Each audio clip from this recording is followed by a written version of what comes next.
যে মায়াময় ছোট থেকে মায়ার জালে বন্দি রেখে করেছে লালন। হে প্রভু তুমিও তারে তোমার আরশ ছায়া নিরে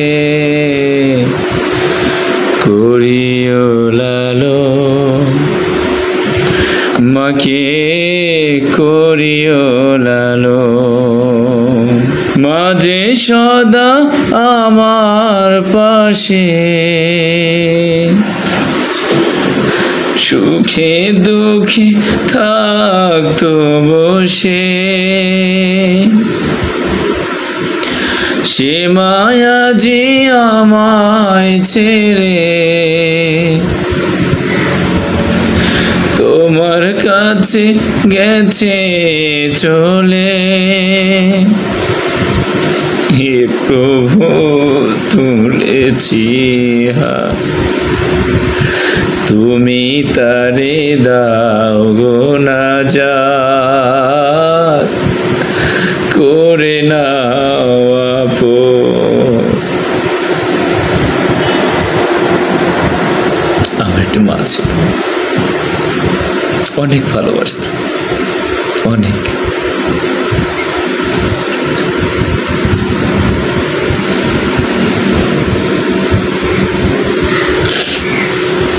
অনেক ভালোবাসত। আচ্ছা, অতীতকালে যদি কোনো কাজ ন্যাচারালি চলতে থাকে, এমন যদি অতীতকালের অভ্যাস বোঝায়, তাহলে আমরা সে বাক্যগুলো কীভাবে বানাবো?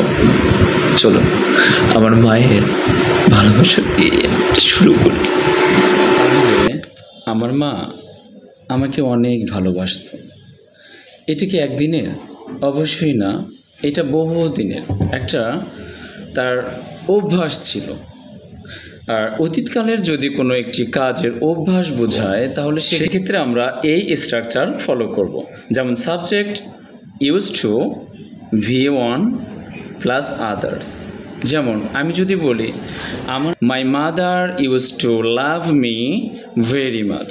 আরেকটি এক্সাম্পল যদি আমি দিই, my mother use to call me as a বাবা। আমার মা আমাকে বাবা বলে ডাকতো। My mother use to call me বাবা। আমি আমার মাকে কিভাবে ডাকতাম? I use to call my mother মা। আমি আমার মাকে মা বলে ডাকতাম। I use to call my mother মা। মাঝে মাঝে আমাদের মাঝে ঝগড়া হতো। Sometimes we use to argue over good food.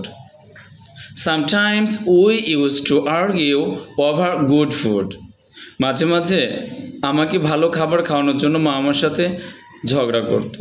আমি খাইতে চাইতাম না, আমি চাইতাম আমার মা খাক, কিন্তু আমার মা চাইতো আমি খাই। সকলের কাছে আমি আমার মায়ের জন্য দোয়া কামনা করছি। আপনারা আমার মায়ের জন্য দোয়া করবেন, আল্লাহ যেন তাকে অনেক ভালো স্থানে জায়গা দেয় এবং জান্নাতুল ফেরদাউস নসিব করে।